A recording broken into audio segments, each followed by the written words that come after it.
It's time for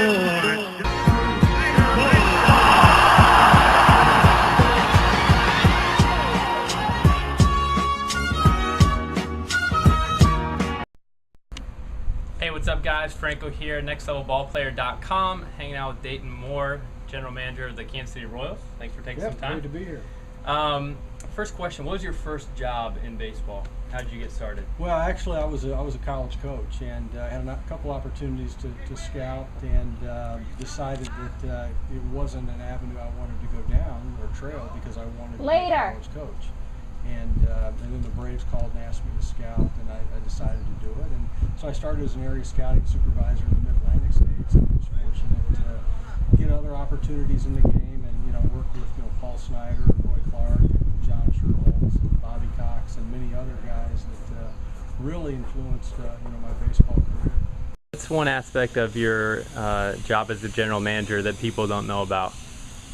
Well, I mean, it's truthfully a lot of fun. I mean, when you're making a living in baseball, I mean, there's really not a lot of negatives with it. But the most important things I have to do each day is communicate with ownership, communicate with Ned Yost, communicate with our fans effectively. You want to make sure that you're trying to paint a very accurate picture of the state of the organization, because you want the fans to believe in what you're doing, believe in the process, and that's what we've had to do here in Kansas City, because we knew it was going to take 8 to 10 years to build this organization in a way that was going to allow us to be competitive, and we're just now coming up on year 7. So you've got to be able to communicate effectively with the fans to make sure that they understand where you are and what you're trying to do. So that's a big part of it, is just laying the expectations.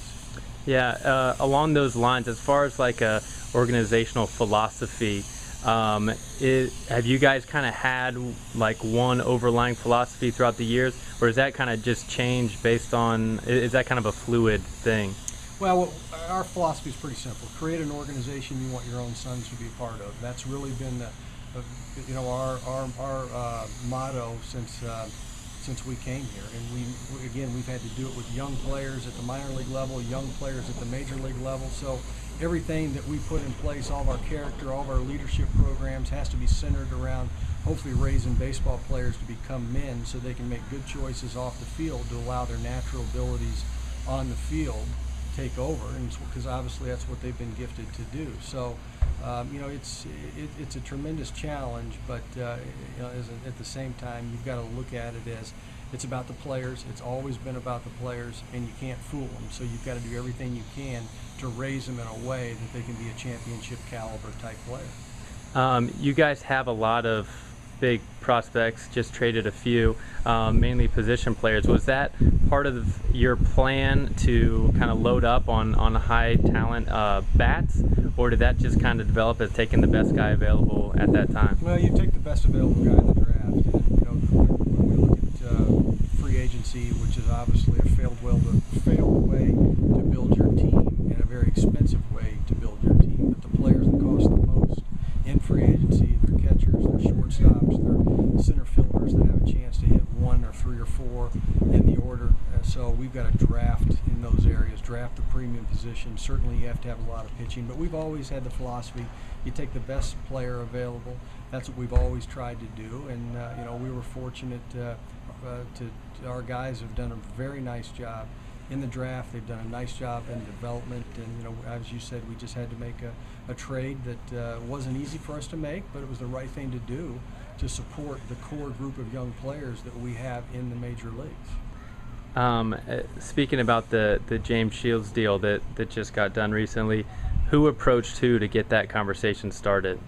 Well, we've known for over a year, truthfully, that we matched up with Tampa, and they've known that they match up with us. And it's a pretty small fraternity. We have scouting people that are out and about, as do they, and they communicate. And I know that they've been scouting us for a while. We've been scouting them. So and you touch base with every GM once you begin the off season to find out where you match up. Whenever there's an injury that takes place with a certain team that you feel like there may be a matchup, you might be able to help them in some ways. So you're constantly having discussions, but it's not as routine as you might think.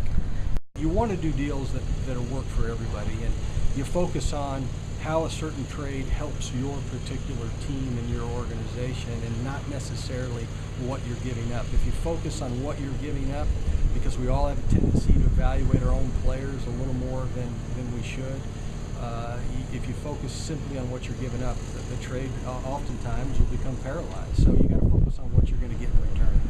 That's great. All right, thanks a lot for your time. Okay, David. Appreciate Take care. it. All the best. It's time for